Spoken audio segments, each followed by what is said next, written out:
Okay, आज की class में हम लोग बात करेंगे कि प्लैंक क्वांटम थ्योरी क्या है, बोर्स का रेडियस कैसे निकालेंगे एटॉमिक का, और वेलोसिटी कैसे निकालेंगे एंड एनर्जी कैसे निकालेंगे, इन सब टर्म के बारे में बात करेंगे। ठीक है, ओके। हम सबसे पहले बात करते हैं कि देखो, कोई भी बॉडी होगा तो वो एनर्जी इमिट करेगा या एब्जॉर्ब करेगा या ट्रांसमिटेड करेगा। यही तीन में से कोई एक काम करेगा। सपोज कीजिए कि आपने क्या करा कि कोई एक बॉडी ले लिया, ठीक है।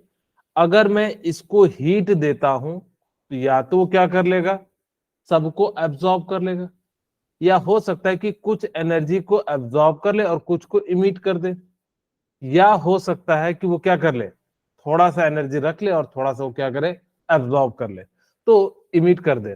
तो इस तरह से क्या हो जाएगा कि जब आप किसी भी सनलाइट को भेजते हैं तो यही तीन फिनोमिना होता है। ओके, ये जो सन की लाइट होती है ना, ये इस अगर जो आप लोगों ने देखा होगा, जैसे मैं आपको समझाऊं, इसका मतलब क्या होता है कि जो सन से जो लाइट आती है वो किसके फॉर्म में आती है, फोटोन के फॉर्म में आती है।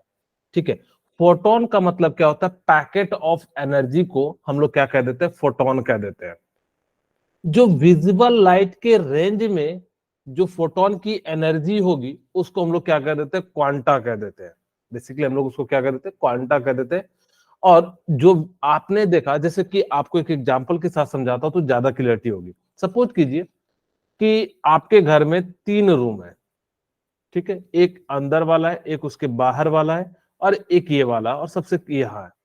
जो सन की लाइट है, बताओ कि यहाँ पहुंच पाएगा? No sir. बिल्कुल नहीं पहुंच पाएगा। तो ये रूम कैसा रहेगा, डार्क रहेगा।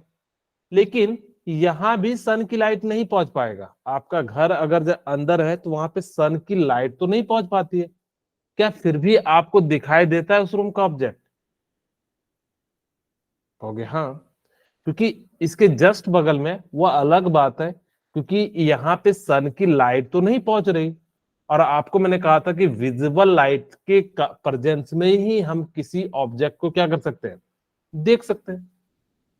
अगर जब हम किसी विजिबल लाइट के रेंज में किसी ऑब्जेक्ट को देख सकते हैं तो यहाँ पे तो लाइट पहुंच ही नहीं रही है, तो फिर हमें क्यों दिखाई दे रहा है? तो इसका रीजन है कि वहां पे क्या होता है कि फोटोन जो है वो क्या करते हैं, जाते हैं। और फोटोन जो है वो क्या करता है, हर एक जगह बिखरे होते हैं, और वो पैकेट ऑफ एनर्जी होती है, जिस कारण से आपको वहां का ऑब्जेक्ट दिखाई दे जाता है। अगर मैं कहूं कि एक फोटोन की एनर्जी कितनी हो जाएगी तो आप कहिएगा E=h μ। अगर मैं कहूं एन फोटोन की एनर्जी कितनी हो जाएगी तो आप कहिएगा NH μ कह दीजिएगा। और आपको मैंने बताया था कि C यानी कि जो फ्रीक्वेंसी इंटू लैम्डा, और आप चाहो तो फ्रीक्वेंसी की जगह पे आप क्या कर सकते हैं, C/λ डाल सकते हैं। तो यहां से आपके पास क्या हो जाएगी, एनर्जी =hc/λ। ठीक है, आप इन दोनों में से कोई भी एक फॉर्मूला याद रख सकते हैं। ये क्या है, जब आपके पास n नंबर ऑफ क्या हो, फोटोन हो, तो इसको हम लोग इस प्रकार से लिखते हैं। अगर एक नंबर का होता तो हम लोग जो E=h μ लिख देते हैं। अब जैसे देखिए, आपसे कहता है calculate the energy in joule of photon wavelength 5.8 into 10⁶। अब देखो, एक फोटोन है, आप फोटोन है, तो आपके पास फोटोन की एनर्जी h μ फॉर्मूला है, या E क्या है, hc/λ। बोलिए, यही है। आपको वेवलेंथ दिया हुआ है, एच की वैल्यू कितनी ले लेंगे, 6.6 इंटू 10⁻34 जूल पर सेकेंड। और आपको सी की वैल्यू पता है कितनी होती है, 3 इंटू 10⁸ मीटर पर। Very good. और यहाँ पे आपको जो है फिर वेवलेंथ कितना दिया हुआ है, 5.862 इंटू 10⁻⁻16। बोलिए, यहाँ तक क्लियर है? ओके, अब यहां से हम लोग क्या करेंगे, इसकी वैल्यू निकाल लेते हैं। अब देखिए कटता है क्या, 5 से 3 से पहले देख लेते हैं। अगर जो कटता होगा तो कटा देते हैं, 8 5 13, 13 18 21, बिल्कुल कट रहा है, तो यहाँ से हम कटा देते हैं 2 1 और 0.621। ठीक है, ये 3 से कट जाए। क्या 6 से भी कट रहा है क्या, चेक कर लेते हैं। 6 दूना 12, 7 6 42, नहीं कट रहा है। ठीक है, कोई बात नहीं। अगर हम इसको 620 ले ले तो कट जाएगा मेरे ख्याल से, या 621 को हम लोग देखें कितनी बार में कटना चाहिए।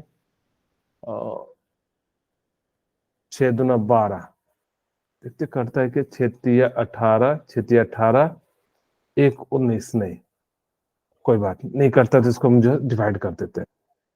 ठीक है, ओके। तो हमारे पास यहाँ पे पावर को पहले सॉल्व कर लेते हैं। तो हमारे पास कितना हो जाएगा, 6.6 इंटू 10⁻³ -34 इंटू 10⁻8, और ये ऊपर चले जाएगा तो +16 हो जाएगा। बोले इतनी सी बात क्लियर हो गया होगा। और इसको 1.621 को मैंने जो है इतना अप्रोक्स लिख लिया ताकि मेरा जो है काम बन जाए। ओके, अब देखिए यहां से हमने जो है इसको सॉल्व किया तो कितना आ जाएगा 14, और 14 जो है कितना माइनस चले जाएगा तो कितना हो जाएगा 20।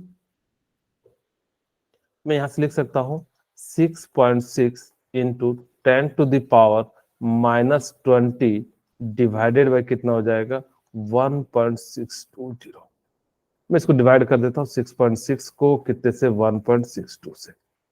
तो यहां से पॉइंट चले जाएगा ऊपर में जो है, यहाँ पे हम एक 10 ले जाते हैं ताकि कि 0 कट जाए। ओके, एक पॉइंट आएगा तो भी नहीं कटेगा, तो पॉइंट यहां आ जाएगा, या इसको आप ऐसा कर सकते थे 16 पॉइंट यहाँ पे, ताकि कि सॉल्व करने में हमें आसानी रहे। इसके पॉइंट को हटाता हूँ यहाँ पे 10, और इसके पॉइंट को हटाता हूँ यहाँ पे कितना हो जाएगा 100 हो जाएगा। ठीक है, ओके। ये 0 से 0 कट जाएगा, नहीं ठीक है, 1000 है डिवाइडेड बाय 10, तो 66 डिवाइडेड बाय कितना हो जाएगा 162.0। कितनी बार में लग जाएगा 4 बार में, 4 तो 8, 4 6 24, 4 तो 8, नहीं 3 बार में। तो अप्रोक्स में मैं पूरा नहीं डिवाइड कर रहा हूँ, 0.3 लिख दे रहा हूँ। ठीक है, अब पूरा एग्जैक्ट आप कैलकुलेटर से कर लीजिएगा। तो यहां से मैं लिख देता हूँ 0.3 इंटू, और ये जो है कितना हो जाएगा 10⁻⁻18 जूल। पूरा एग्जैक्ट कीजिएगा तो आप कैलकुलेटर से कर लीजिएगा। तो यहां से मैं जो है अप्रोक्स एक फोटोन की एनर्जी कितनी हो जाएगी 0.3 इंटू 10⁻⁻18 जूल हो जाएगा। ठीक है, वो कह रहा है calculate frequency and energy of photon wavelength 500,000।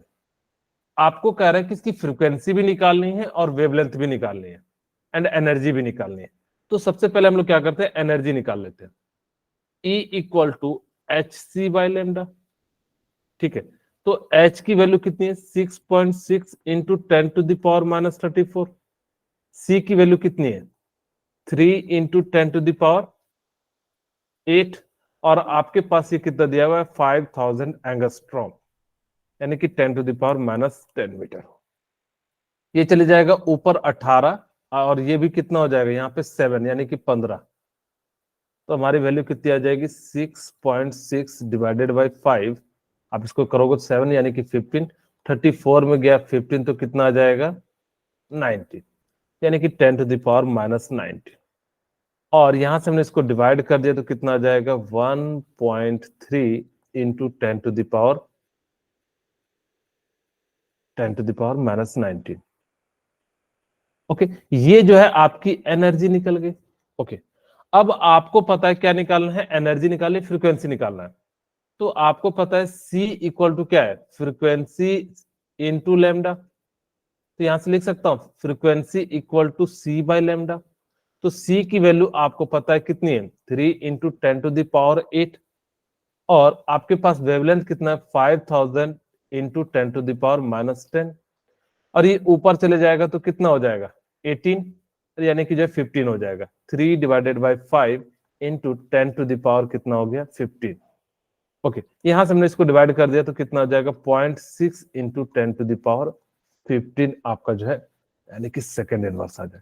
तो इस प्रकार से जो है आप लोग क्या कर सकते हैं कि किसी का भी ये इंपॉर्टेंट क्वेश्चन कैसे बनता है मैं बता देता हूं। आपको टोटल एनर्जी दिया रहेगा और आपसे पूछेगा कि इसके अंदर कितने फोटोन रिलीज हो रहे हैं। जैसे एक बल्ब से कह देता है कि इतनी एनर्जी रिलीज हो रही है, उसमें बताओ नंबर ऑफ फोटोन कितने हो जाएंगे। एंड तो इस प्रकार के क्वेश्चन जो है आपसे काफी ज्यादा पूछे जाते हैं। ओके, यहाँ पे जो बोर्स एटॉमिक मॉडल है, सबसे पहली बात याद रखना हम यहाँ पे डिस्कस नहीं कर रहे क्या क्लासिकल फिजिक्स होता है, क्या जो है आपका मॉडर्न फिजिक्स होता है। सिंपल शब्दों में समझाऊं तो क्लासिकल फिजिक्स जो वो होता है जो आप लोग पढ़ रहे हैं, जिसमें बड़े ऑब्जेक्ट के बारे में बात करते हैं, जबकि क्वांटम थ्योरी या जो मॉडर्न फिजिक्स है उसमें हम लोग क्या करते हैं, छोटे छोटे ऑब्जेक्ट के बारे में बात करते हैं।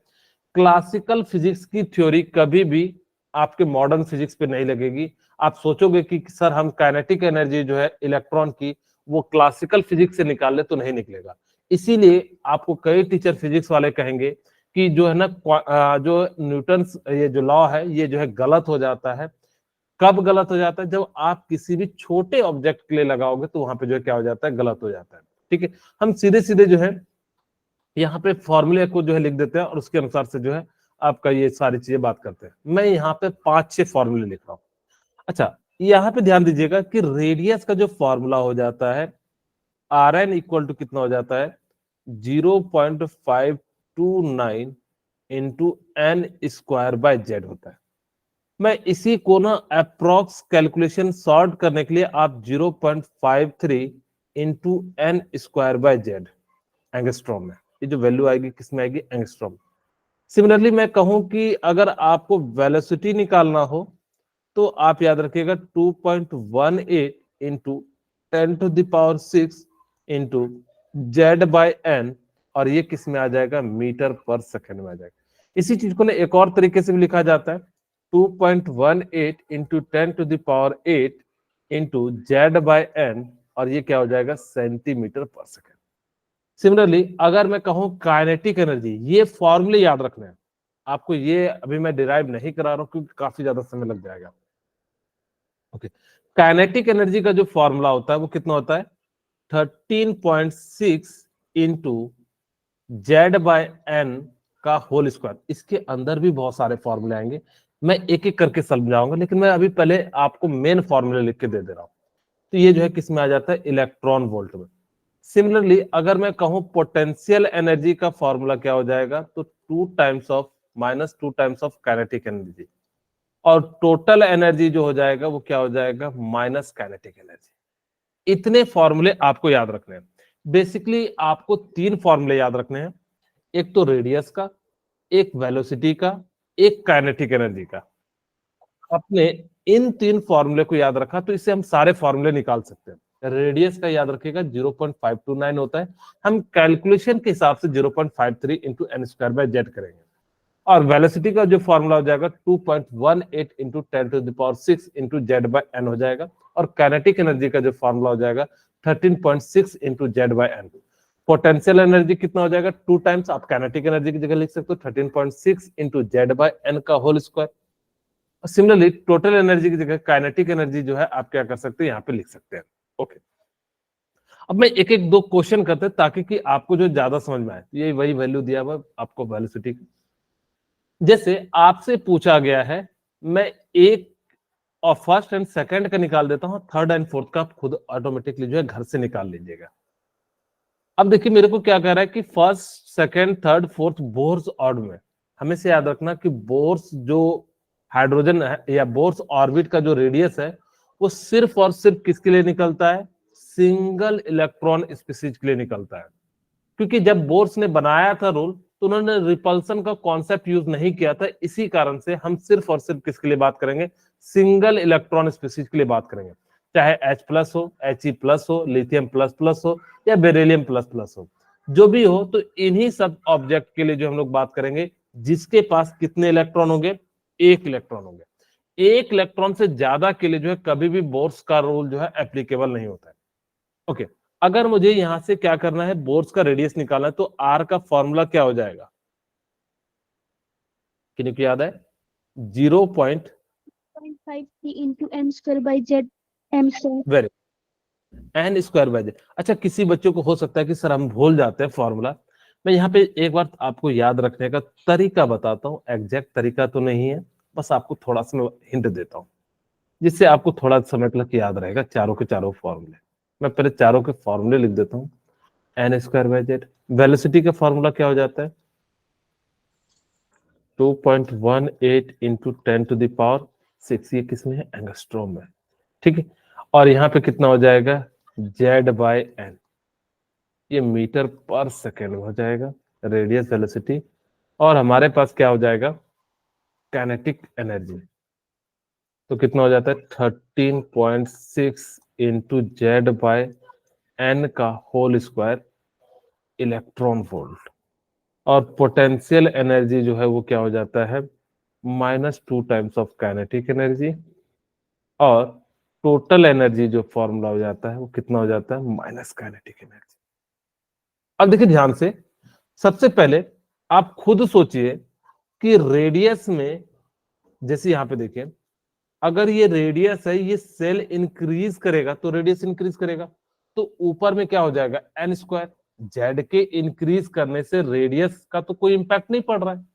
अगर मैं कहूं हाइड्रोजन फर्स्ट है और एन 1 2 3 है, तो जेड के इंपैक्ट तो नहीं पड़ेगा, तो इसलिए जेड की वैल्यू जो है चेंज नहीं होती। तो हमेशा जब भी याद रखना वो किसकी हो जाएगी एन स्क्वायर की। सेकेंड, अगर वेलोसिटी होगा तो वो जेड पे डिपेंड करेगा कि भाई कितना फोर्स ऑफ अट्रैक्शन लग रहा है, तो इसलिए जेड बाय एन हो जाता है।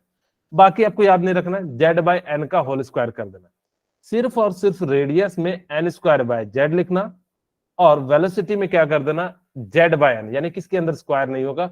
बाकी काइनेटिक एनर्जी हो, पोटेंशियल एनर्जी हो, टोटल एनर्जी हो, कोई भी एनर्जी हो, वहां पे जेड बाय एन का होल स्क्वायर हो जाएगा। क्या इतनी सी बात याद रहेगी? Yes, sir. ओके, चलिए अब हम यहाँ पे जो है इसका जो है वैल्यू निकालते हैं।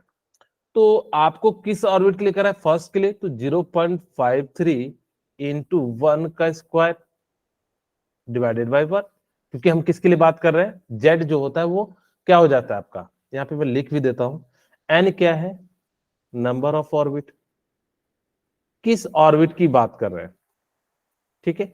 सेकेंड, जेड जो होता है वो क्या हो जाता है एटॉमिक नंबर हो जाता है। सिमिलरली अगर मैं कहूं कि मुझे सेकेंड ऑर्बिट के लिए निकालना है, तो आर की वैल्यू कितनी हो जाएगी 0.53 इंटू डायरेक्ट लिख दो 2 का स्क्वायर, बोलिए। Yes, sir. तो 2 का स्क्वायर कितना हो जाएगा 4 डिवाइडेड बाय जेड, अभी भी 1 है, तो इसके रेडियस कितना हो जाएगा 12, और यह है 21 एंड 22, 2.2 एंगस्ट्रॉम। यहां से हम लोग कह सकते हैं कि रेडियस जो होता है वो जैसे जैसे न्यूक्लियस से दूर जाएगा उसका रेडियस क्या होगा, घटेगा, बढ़ेगा या इंक्रीज करेगा? Increase करें. इंक्रीज करेगा। तो इस बात को याद भी रखिएगा। थर्ड एंड फोर्थ के लिए आप सिंपली खुद ये यहाँ लिख सकते हो, एन की वैल्यू 3 का स्क्वायर कर दीजिएगा, 4 के लिए जो है 4 का स्क्वायर कर दीजिएगा, और इस प्रकार से निकाल लीजिएगा। यहाँ पे एक कॉन्सेप्ट सीखिए, अगर जब आपको क्या कहा दिया जाए, ये बहुत ही ज्यादा फेमस क्वेश्चन है नीट का, वो कई बार रेशियो पूछा जाता है, तो आप क्या कीजिएगा, मैं थोड़ा सा ड्राइव कर देता हूं ताकि कि आपको जल्दी से क्लियर समझ में आ जाए। अच्छा देखिए, मान लेता हूं कि मुझे रेडियस रेशियो निकालना है, थर्ड एंड फिफ्थ का कह रहा है, हम यहाँ पे जो है मान लेते हैं, आपको सबसे पहले रेडियस का फॉर्मूला पता है, क्या होता है 0.53 into N square by Z angstrom, बोले यही होता है। अब मान लेता हूं कि मेरे पास R1 निकालना है, तो यहां पे मैं क्या निकालूंगा 0.53 इंटू N1 का स्क्वायर बाय जेड। सिमिलरली अगर मैं R2 का निकालूं तो 0.53 इंटू N2 का स्क्वायर बाय जेड, बोलिए क्लियर है? Yes, sir. ओके, अगर मैं कहूं radius ratio R1 bye R2 निकालूं, तो मैं क्या ऊपर में लिख सकता हूं 0.53 इंटू N1 का स्क्वायर डिवाइडेड बाय जेड, नीचे भी क्या लिख सकता हूं 0.53 इंटू N2 का स्क्वायर बाय जेड। ये 0.53 से कट जाएगा, जेड से जेड कट जाएगा, बोलिए कटेगा कि नहीं? तो यहां से आप ऐसे भी लिख सकते हो कि R1 बाय R2 की जो वैल्यू हो जाएगी N1 बाय N2 का होल स्क्वायर। अब बार बार इसको कैलकुलेट मत कीजिएगा, बहुत बार क्वेश्चन पूछेगा, आप देखना जब आप क्वेश्चन निकालोगे तो उसमें ना बहुत ज्यादा रेडियस रेशियो पूछा जाता है। सिमिलरली इसी तरह से वो वेलोसिटी रेडियस भी पूछेगा। अब मैं क्या करूंगा, थर्ड एंड फोर्थ का कह रहा है, तो यानी कि 3 का स्क्वायर 3/5 का स्क्वायर हो जाएगा, तो यहां से हमारी वैल्यू कितनी हो जाएगी 9/25, या इसी चीज को आप लिख सकते हैं 9/25 का स्क्वायर। अगर मैं यहीं पे आपको कह दूं कि 2 and 4 का रेडियस रेशियो बताइए तो क्या हो जाएगा? 1:4. Very good. किन्हीं को और कोई दिक्कत इसमें कितना आएगा? 1:4 आ रहा है सबका? कहोगे सर सिंपली आर की जगह 1 पे 2 का स्क्वायर 4 और 4 का स्क्वायर 4 into 4, तो एक 4 से 4 कट गया, तो यानी कि 1/4 हो जाएगा। यहां तक अगर किन्हीं को कुछ डाउट हो तो मुझसे पूछ सकते हैं। ओके, एक और बात, एक और कॉन्सेप्ट सीखिएगा। अगर कहीं भी एक्साइटेड दिख जाए, सपोज कीजिए आपको कहीं भी क्या दिख जाए, एक्साइटेड स्टेट दिख जाए, तो आप क्या कीजिएगा ना कि जो भी एन की वैल्यू है ना उसको 1 इंक्रीज कर दीजिएगा। अगर मैं कहूं कि फर्स्ट एक्साइटेड स्टेट है तो एन की वैल्यू कितनी हो जाएगी? 2। अगर मैंने क्या कहा, excited state of first orbit, तो यहां पे एन की वैल्यू कितनी हो जाएगी? 2 हो जाएगी। ठीक है, कहीं भी आपको एक्साइटेड स्टेट दिख जाए तो आप सपोज करो कि यहाँ पे मेरे को थर्ड एक्साइटेड स्टेट दिया हुआ है, मुझे बताओ एन की वैल्यू कितनी लेंगे? 4. 4, वेरी गुड। अच्छा, मेरे को दिया हुआ है 5 एक्साइटेड स्टेट है तो एन की वैल्यू कितनी आ जाएगी? 6. 6, वेरी गुड। आपको क्या करना है कि एक जो है बढ़ा के लिख देना है। ठीक है, ओके। अब यहाँ पे आपसे पूछ रहा है calculate the radius ratio of second excited state of hydrogen and first excited state of lithium plus. अब हम यहाँ पे नहीं लगा सकते रेशियो वाला, वो तभी लगाएंगे जब आपका क्या हो, जेड की वैल्यू सेम हो। यहाँ पे जेड की वैल्यू सेम नहीं है तो हम जो है रेडियस रेशियो निकालते हैं, आर सेकेंड या आर यहाँ पे मैं थर्ड लिख देता हूं क्योंकि एन की वैल्यू निकालना है, और नीचे में क्या है, आर इक्वल टू 2। मुझे बताइए कि आर का जो फॉर्मूला था वो 0.53 इंटू क्या था, आपका यहाँ पे थर्ड है तो n3 का square divided by Z. Z यहाँ पे क्या है, 3 है, जेड क्योंकि सेम नहीं है। सिमिलरली नीचे में कितना हो जाएगा, 0.53 इंटू एन का स्क्वायर, और यहाँ पे कितना हो जाएगा, आपका फर्स्ट है और यहाँ पे Z1। अब वो अलग बात है, यहाँ पे लिथियम और हाइड्रोजन भी लिख सकते थे Z3 की 3 की जगह और 1 की जगह। ओके, ये तो कट जा रहा है तो कटा देते हैं। अब यहाँ पे आपका N3 है तो यानी कि 9 हो जाएगा, और Z तो 1 है तो 1 ही रह जाएगा। ओके, नीचे में आपका क्या है, लिथियम है, लिथियम फर्स्ट एक्साइटेड स्टेट है तो 1 हो जाएगा, और नीचे में Z की वैल्यू कितनी है, 3, तो यहाँ पे जो है 3 लिख देंगे, और ये 3 ऊपर जाएगा तो कितना हो जाएगा, 27। यहाँ से आप लोग कह सकते हैं R3 डिवाइडेड बाय R2 की वैल्यू जो है 27 जो है 1 आ जाएगा। बोलिए, क्लियर है? Yes, बोलिए। sir. फास्ट तो ज्यादा नहीं चल रहे ना, क्योंकि ये सारी चीजें आप लोगों ने अभी फिजिक्स में पढ़ी होगी, इस टाइप के सारे क्वेश्चन आप लोगों ने पढ़ा है। Yes, sir. हाँ, तो मेरे ख्याल से ज्यादा, अगर जो किन्हीं को कुछ डाउट हो तो आप लोग पूछ सकते हैं। कशिश, हिमानी, कृतिका, हरीश, तानिया, वंशिका, अगर जो किन्हीं को डाउट लगे तो प्लीज पूछ लेना। इसलिए मैं फास्ट चल रहा हूं क्योंकि ये सारी चीजें आपको भी जस्ट फिजिक्स में पढ़ाई गई है। ओके, अच्छा यहाँ पे ना मैं एक वेलोसिटी रेडियस निकाल देता हूं ताकि कि आपको वेलोसिटी के जो है क्वेश्चन जो है समझ में आ जाए। कैलकुलेट द एनर्जी, अच्छा सॉरी, पहले हम लोग जो है एनर्जी का निकाल लेते हैं।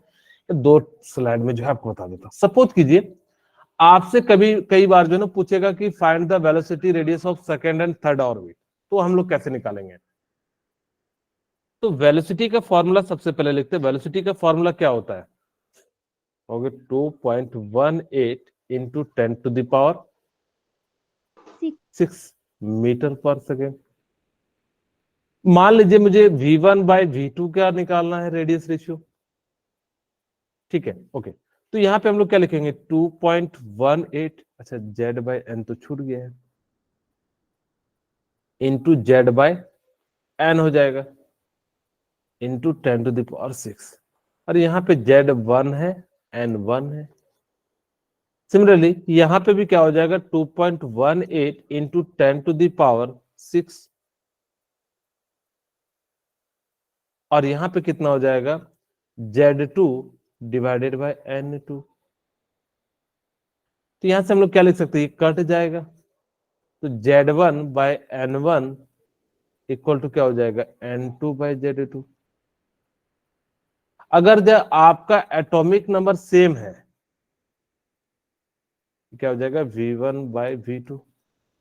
अगर क्या है, एटॉमिक नंबर सेम है, तो क्या हो जाएगा V1/V2 equal to N2/N1 if Z is same. ठीक है, अगर Z की वैल्यू सेम हो जाएगी तो ये जो है आपका हो जाएगा, अगर Z नहीं है तो आप यहाँ पे N2/Z2 लिख सकते हैं। बोलिए क्लियर है? एक क्वेश्चन करा दूं, find the find the velocity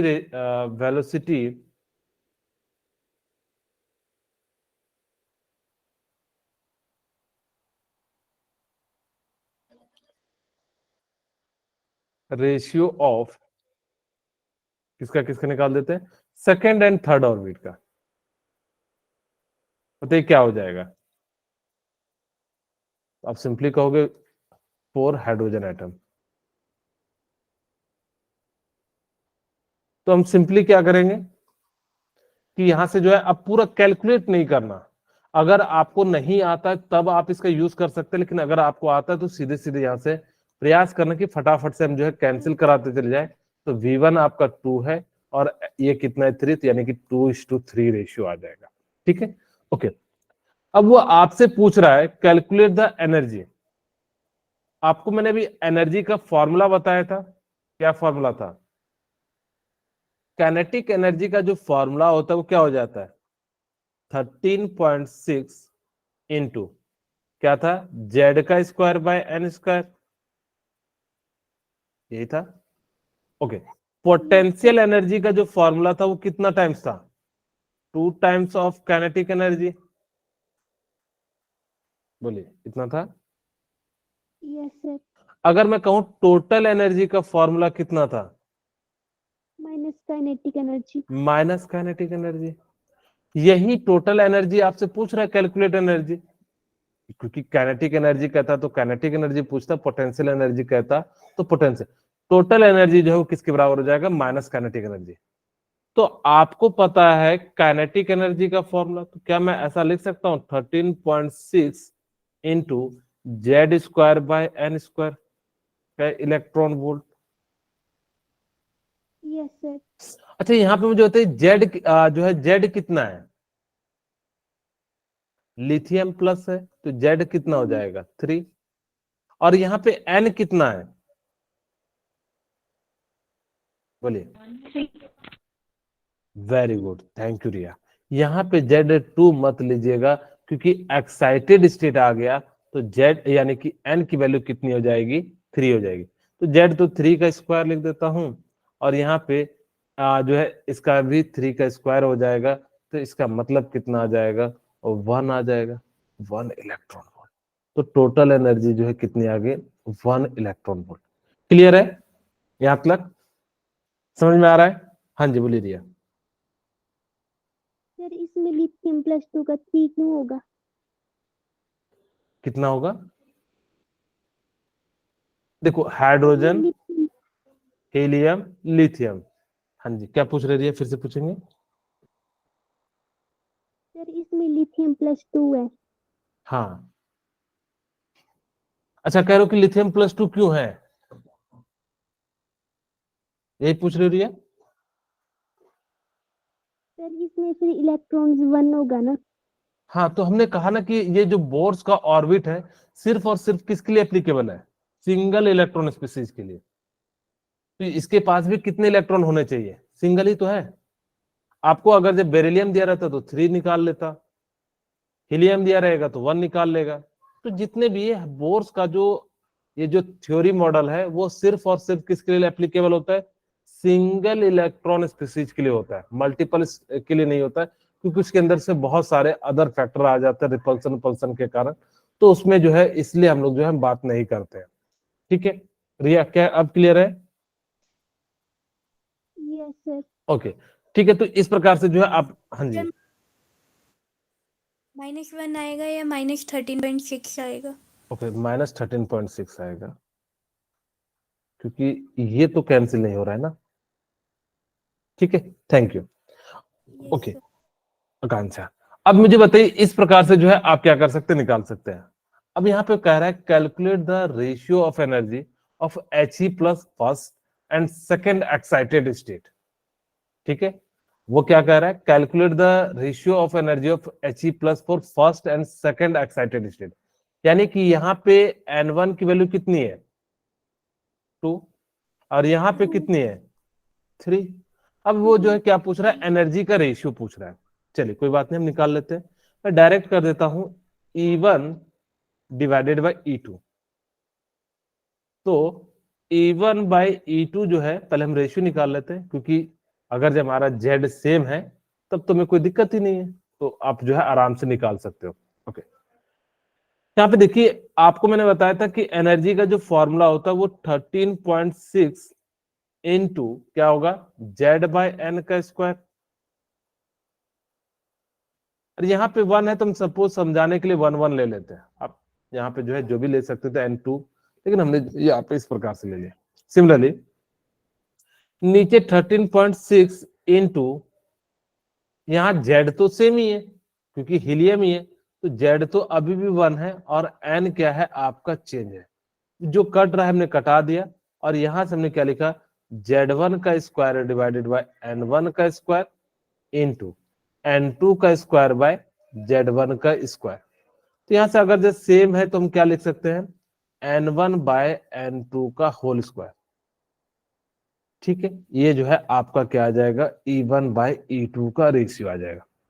similarly अब आपसे पूछा है कि फर्स्ट एंड सेकंड, यानी कि N तो आपको पता है कितना है 2, तो 2 बाय कितना हो जाएगा नीचे का 3 का स्क्वायर। तो यहां से कितना आ जाएगा 4:9। क्या क्लियर है इतनी सी बात?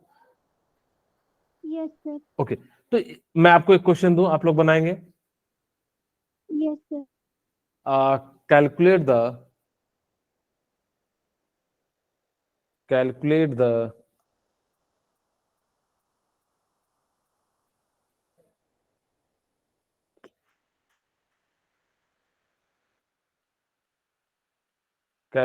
द मैं निकाल रेशियो निकाल calculate the energy ratio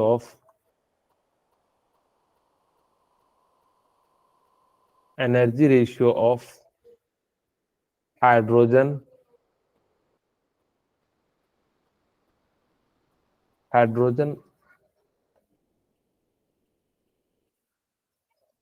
first orbit of hydrogen and second orbit of helium plus atom। ठीक है, मैं चाहता हूं कि आप लोग इसको कैलकुलेट कीजिए। मैं आपको 1 मिनट का समय दे रहा हूं, तो आप लोग इसको फटाफट से कैलकुलेट कीजिएगा। जिनसे एक बार बनाने के बाद जो है आप रेज हैंड कीजिएगा। आप चाहो तो यहां से भी मदद ले सकते हैं। रिया 1 मिनट, अब बाकी लोग जो है आपसे जो है रिया के बाद जो है मैं आपसे पूछूंगा। आकांक्षा, हरीश और कोई, बहुत ही आसान सा मैंने दिया है, आपको इसी टाइप के क्वेश्चन देखने के लिए मिलेंगे। हिमानी, शालिनी,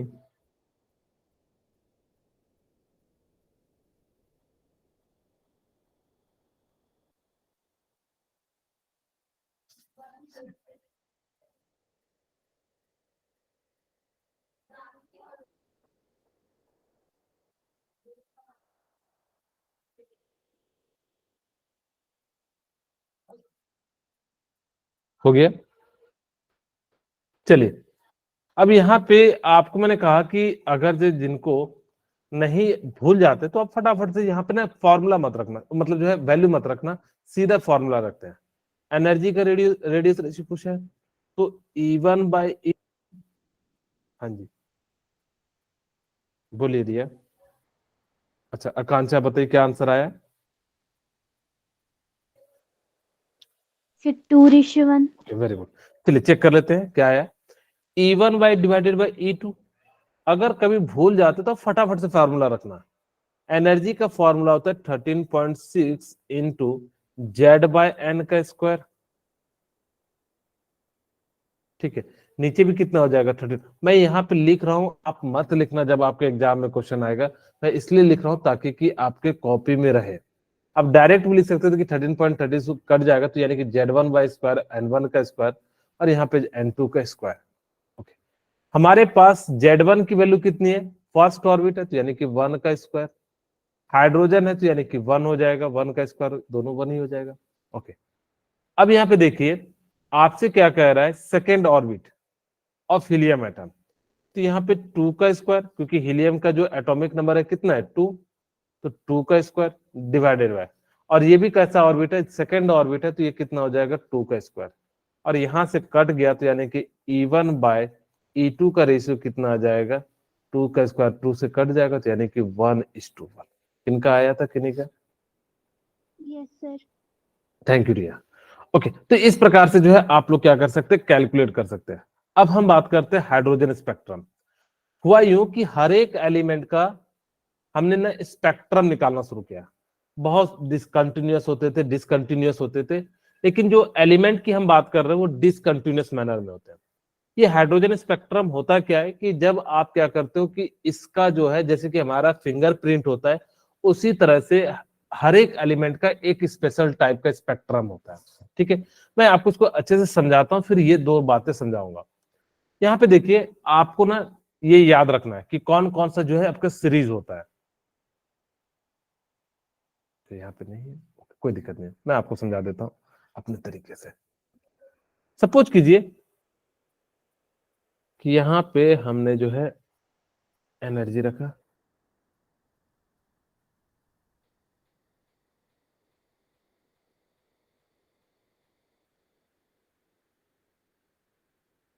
अच्छा देखिए मैंने ना एनर्जी का गैप भी बड़ा बड़ा रखा है, सबका सेम नहीं रखूंगा। इसका मतलब है नीचे में जो एनर्जी होती है वो ज्यादा होती है का गैप, और ऊपर जैसे जैसे बढ़ते हैं तो उसकी एनर्जी का गैप क्या होते चले जाता है, कम होते चले जाता है। वो एग्जैक्ट ना मैच करे तो कोई बात नहीं,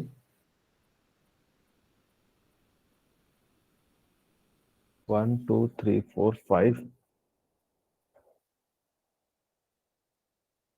ठीक है। ये N1 है, ये N2 है, ये N3 है, ये N4 है, ये N5 है, और ये N6 है। ठीक है, ओके। पहले वाले सीरीज को हम लोग क्या कहते हैं, लाइमन। दूसरे वाले सीरीज को हम लोग क्या कहते हैं, बाल्मर। तीसरे वाले सीरीज को क्या कहते हैं, पास्चन। फिर हम लोग क्या कहते हैं, ब्रैकेट। फिर हम लोग क्या कहते हैं, Refund. पीफंड, और लास्ट में क्या होता है, हम्फ्री होता है।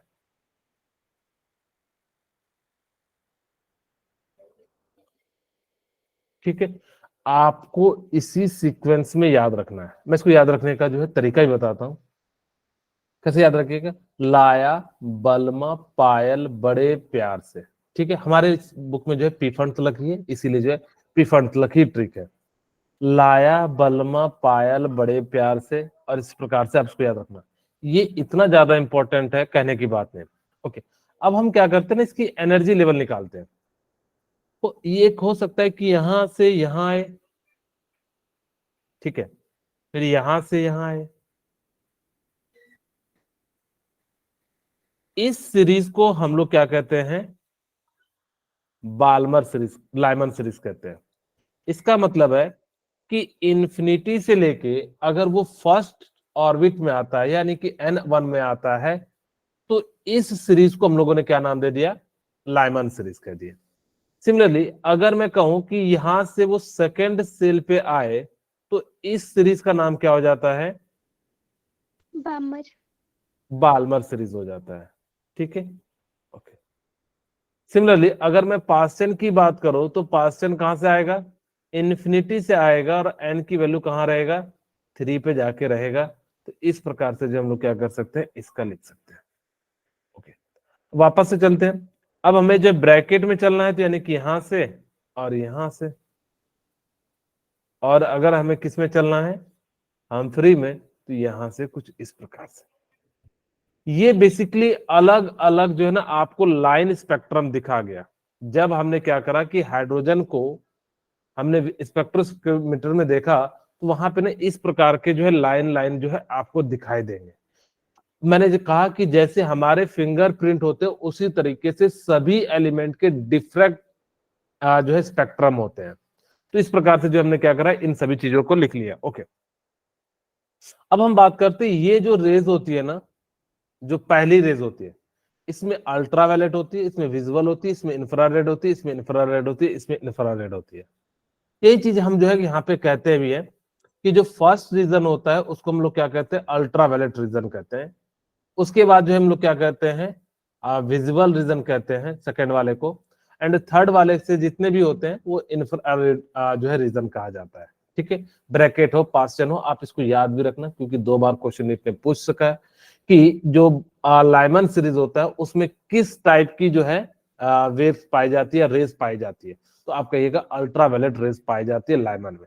आपको याद रखने का तरीका क्या है, यूवी या उर्वशी उर्वशी इंफ्रारेड है, आई आ रहा है।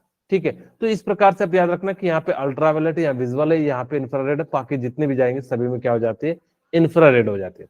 ओके, मैं यहाँ पे टोटल जो है ना लाइन का बहुत ज्यादा फेमस क्वेश्चन पूछा जाता है, जैसे मैं एक क्वेश्चन के माध्यम से समझाता हूँ, थोड़ा सा आसान लेता हूँ ताकि मैं इसको आपको फॉर्मूला नहीं, मैं आपको बता सकूं कि कैसे आया। जैसे calculate the total spectral line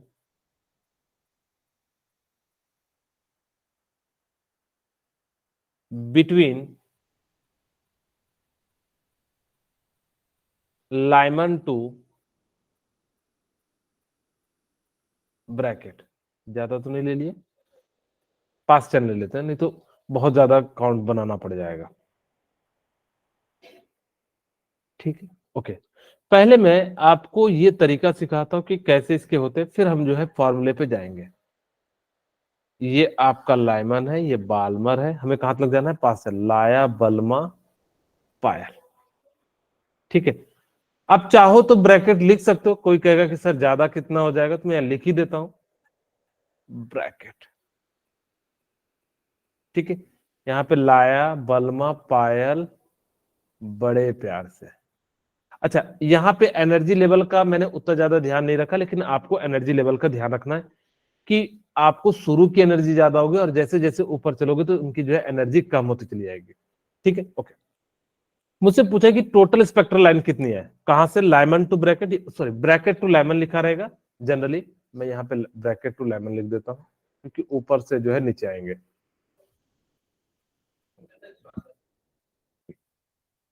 bracket to Lyman, इसको हम लोग N1 कहते हैं या लाइमन कह दीजिए, इसको हम लोग क्या कहेंगे, बाल्मर, इसको हम लोग क्या कह देंगे, लाया बल्मा पायल, तो पास्चन, और इसको हम लोग क्या कह देंगे, ब्रैकेट। ठीक है, ओके, अब जो है इस प्रकार से, अब देखो इसमें टोटल स्पेक्ट्रल लाइन पूछा है, तो एक तो यहां से यहां चलेगा, क्योंकि सबसे पहले क्या होगा, लाइमन में आएगा, तो यहां से टोटल स्पेक्ट्रल लाइन कितनी हो गई, 3 लाइमन में, 6. हाँ टोटल 6 हो जाएगी, लेकिन हमने कहा कि लाइमन में कितनी हो जाएगी, 3। ओके, फिर बाल्मर में आएगी, तो बाल्मर में टोटल लाइन कितनी हो जाएगी, 2, क्योंकि एक यहां से आएगी एक यहां से आएगी, और ब्रैकेट में कितनी आ जाएगी, 1। तो टोटल स्पेक्ट्रल लाइन कितनी है, 6। अब बार बार अगर जो मेरे पास बड़ा सा आ जाए, वो कह दे कि N2 से N7 के बीच में, तब तो मेरे लिए आफत हो जाएगा। आपको ना बुक में 2 फॉर्मूले मिलेंगे, एक होता है n into n minus 1 divided by 2। जैसे देखिए N1 है, 2 है, 3 है, 4 है, तो यहां से आप क्या करोगे, n की जगह पे 4 रखोगे और इनटू क्या हो जाएगा 4 minus 3 into 2 divided by equal to 6। मैं लेकिन कहूंगा कि इस फॉर्मूले का यूज मत कीजिएगा। क्यों? इसमें दिक्कत तब आएगी अगर आपका कहीं से चल के अगर फर्स्ट में आ रहा है तब तो ये फॉर्मूला वैलिड है, लेकिन अगर मान लो कि थर्ड से आके टू पे ही रह जाता तब ये फॉर्मूला जो है गलत हो जाता। तब आपको क्या यूज करना है, n2 minus N one into n2 minus N one plus one divided by two. आप इस फॉर्मूले का यूज कीजिएगा। अब हम इस फॉर्मूले से चेक भी करते हैं। यहाँ पे देखिए दोनों फॉर्मूले लिखे हुए n2 माइनस एन वन। ये फॉर्मूला जनरली हम लोग क्या कर देते हैं, गलत हो जाता है। कब? क्योंकि बीच से निकालना होता है। अब हम इसको फॉर्मूले से यूज करते हैं। हमारे पास क्या है कि कहां से निकालना है, 4 से लेके हमें जो है n1 निकालना है। तो n2 कितना हो जाएगा, 4 माइनस 1 इंटू, अब यहाँ पे 4 माइनस 1 प्लस 1 डिवाइडेड बाई 2, तो 3 into 4 divided by 2 equal to कितना आ जाएगा, 6। अब हम बार बार एक एक करके काउंट नहीं करेंगे। ऐसा नहीं है कि हम इसको बार बार काउंट करेंगे, ऐसा काउंट करोगे तो आपको ज्यादा समय लगेगा। इसीलिए आप इस फॉर्मूले का यूज करके जो है सीधे सीधे क्या कर सकते हैं, टोटल स्पेक्ट्रल लाइन जो है क्या कर सकते हैं, निकाल सकते हैं। ठीक है, बोले यहां तक क्लियर है? Yes sir. ओके, अगर किन्हीं को कुछ डाउट हो तो मुझसे पूछ सकते हैं अभी। ओके, अब यहाँ पे मैं आपसे क्वेश्चन देता हूं, मुझे बताइए, in hydrogen spectrum if electron move from 7 to first orbit by transition in multi step then find the total spectral line. तो कितना हो जाएगा? इस बार रेज हैंड करेंगे, बहुत ही आसान सा है। मैं फॉर्मूला भी लिख देता हूं ताकि कि आप लोग कैलकुलेट कर सको। n2, okay Riya just 1 minute, minus n1 और कोई into n2 minus n1 plus 1 divided by 2, total spectral line.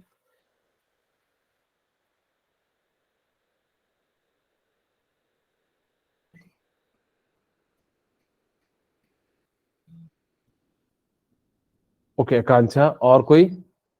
हर्ष, हरीश, हिमानी, शालिनी, कृतिका। चलिए चलिए आकांक्षा बताइए क्या होगा इसका आंसर। 21। Very good.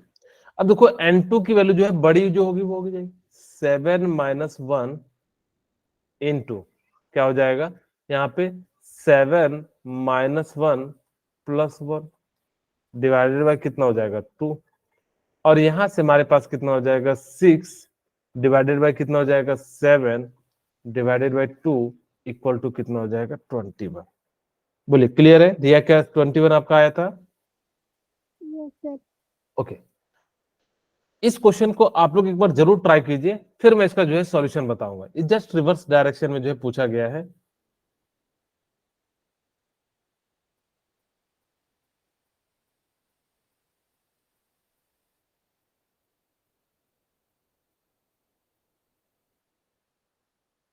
ज्यादा फास्ट हो रहा है क्या आज?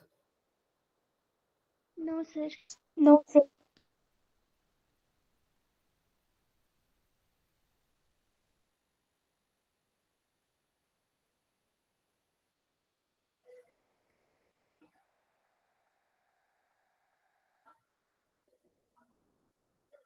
इस बार ना वो टोटल स्पेक्ट्रम दिया हुआ है, स्पेक्ट्रल लाइन। आप ऐसा लिख सकते हो n2 minus n1 into n2 minus n1 plus 1 divided by 2, और टोटल स्पेक्ट्रल लाइन कितना दिया हुआ है इस बार 10। अब कैलकुलेट कीजिए, शायद आप लोगों का आंसर आ जाएगा।